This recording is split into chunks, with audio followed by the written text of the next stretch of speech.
I'll be talking about a project that I've been spending a lot of time on lately.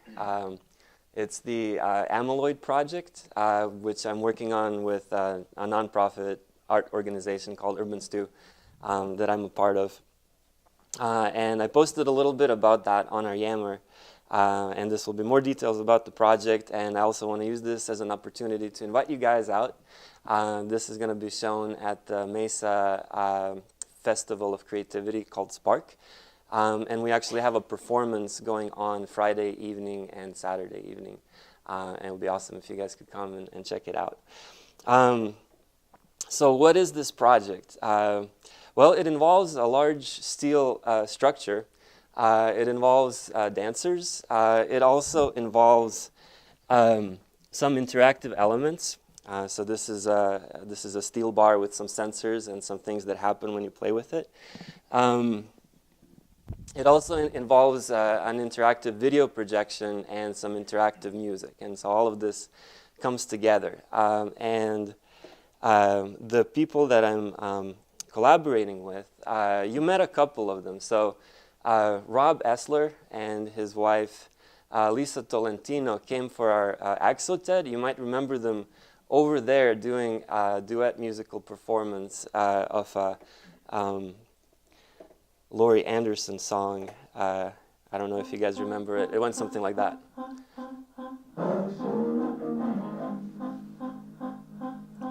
Does that ring a bell? Yeah, no. Well, some people weren't here.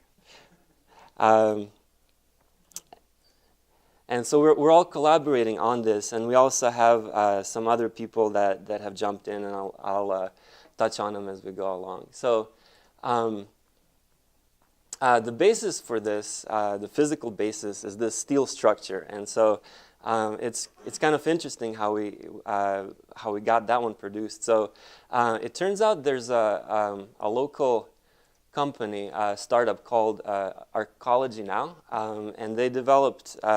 So it's this guy's behind it. He developed a way to take an arbitrary 3D model and turn it into a steel structure. So his software basically processes the 3D model, and it figures out, okay, to do this, you're going to need, these bars of these lengths. They're going to have to be bent a certain way, and it tells you how to produce them. It tells you how to put them together. So this is what allowed us to kind of take this arbitrary design that we wanted to do and turn it into an actual 3D structure. So him and his team came through and developed that for us. They're a pretty fun bunch. That's their dog. And the reason why we needed kind of a custom 3D structure is the inspiration for all of this came from this woman's research. So her name is Sara Vaiana, and she works with these proteins called intrinsically disordered proteins. And they're proteins that exist in your body, and they have certain functions. But also sometimes they get unruly and they cause complications and diseases. So they are behind things like Alzheimer's disease as well as diabetes. And the things that happen when those diseases come about is these proteins start to stick on each other. And they turn into these aggregations called amyloids. And that's why the project is called the Amyloid Project, and why we kind of wanted to go with a specific 3D design to be the structure for the project. So this is loosely inspired by the structure of an amyloid. All right, and so yeah, building it was pretty fun. I think we went through like 2 different backyards, and you get all these pieces that are of these different lengths, and they're marked, and you slowly start to assemble them, and the structure just starts coming together, and before you know it, it's in your backyard for a few months, and you can like climb it, and it's awesome. All right, so that's the structure. And the things that we were playing with in terms of the structure, we wanted the audience to be able to become a part of the structure because of this inspiration of like aggregating and things kind of gluing together. So we wanted them to be able to grasp the structure, and we wanted to know when they grasp the structure so that the installation can kind of react to it. So we developed these sensor bars, and this is a prototype. The finished version also has a neoprene cover that goes over it, so it's kind of nice and squishy when you feel it. So this is a pressure sensor that detects when you apply pressure to it. And so go ahead and apply pressure to it. What happened? Vibrated. It vibrated, right. So we also have these pager motors. They are underneath this tape. So there's a little pager motor. It's called a pager motor, I guess, because it's what made pagers vibrate. It's just a little motor that kind of spins and causes vibrations. So we have a couple of them. So when a person comes and they grasp the structure, they'll get an immediate kind of reaction of, oh, something's happening.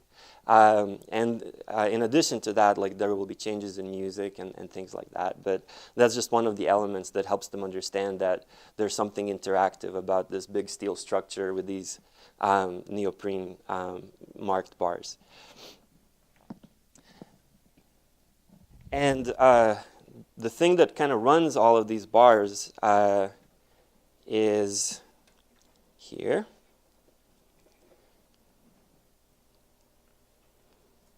It's not a rabbit. Okay. So this is an Arduino microcontroller, and if you guys have been here long enough, you might remember that Hamid actually got us one of these a while back. This is an Arduino Mega, which just has more pins, and we needed more pins because even though I only have one bar here, which is connected through this cable here, we actually have 10 of them on the structure in the final version.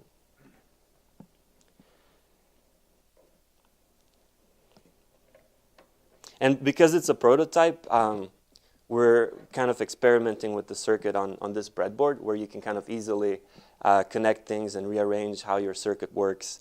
And then when we finalize it, we might put it on an actual board that's a little bit more permanent than this setup. Okay. Any questions about that stuff? Yeah.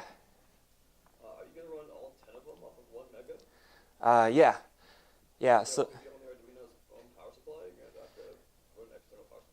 So fortunately, the pager motors themselves and there's also an LED that goes into the circuit. They're low power enough that the Arduino Mega is able to cover the the power requirements. So we tested it yesterday, and it worked okay, being powered by through a USB cable from a computer.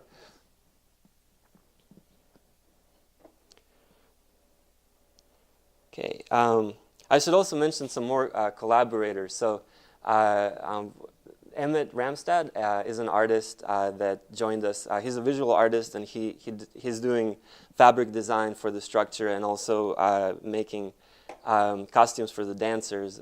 This is some of his previous work. I just love that someone combined hot dogs with art, and it's beautiful.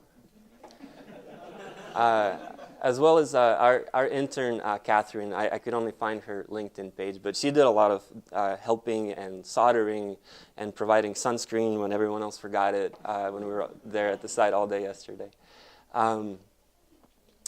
So that's the structure with its base, the sensors, and then also the fabric. And then the other big thing is, also you can see some of the fabric pieces here. So they just kind of go around the structure. There's more of them now, and they just provide some accents of visual patterns. And then the other big thing is this performance that's happening Friday and Saturday. And Jessica actually started working on. Oh, did I?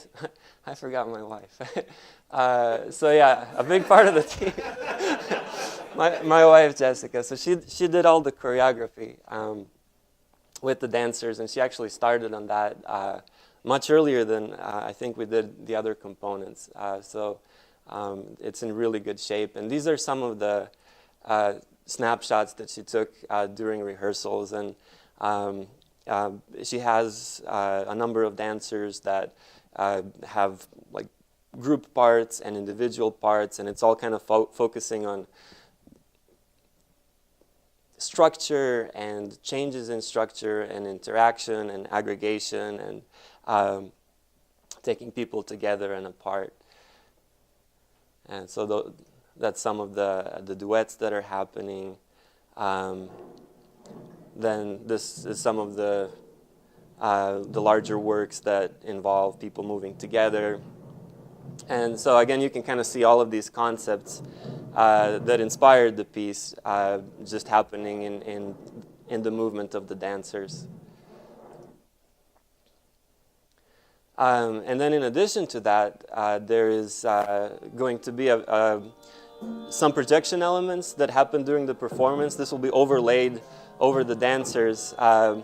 And in this case, it's just patterns of dots that are moving together and aggregating, de-aggregating, as well as music that was composed for the piece by Rob, and the projection is by Lisa.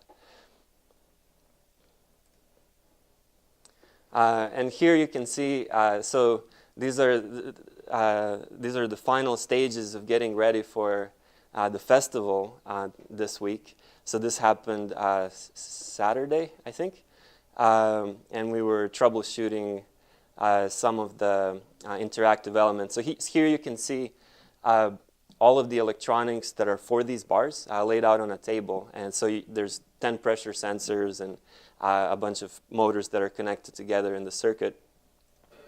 And so Rob is testing it and explaining what's going on. So like we were finding some artifacts in the audio that shouldn't be happening, like, and he's talking about them like this.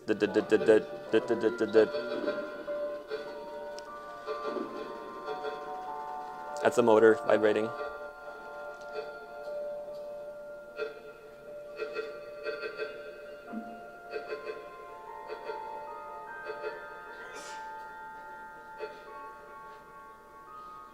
And now it should just be harps. Or whatever. So we had some pairs that worked well. For example, that one actually sounded okay. This one also sounds okay.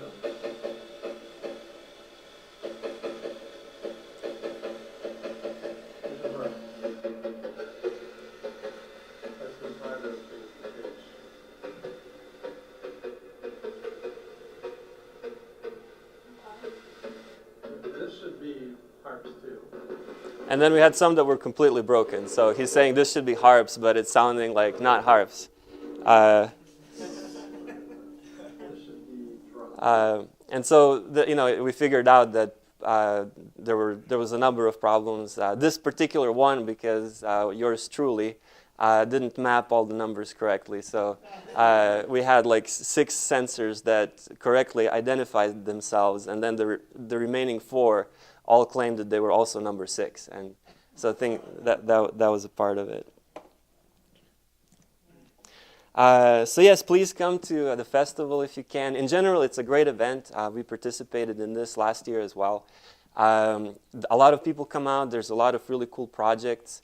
And it starts on Wednesday. And so yeah, actually on Wednesday and Thursday and Sunday, it ends at 7. On Friday and Saturday, it goes until 10. And those are the 2 days that you can catch the performance. Our performance is at 7:30.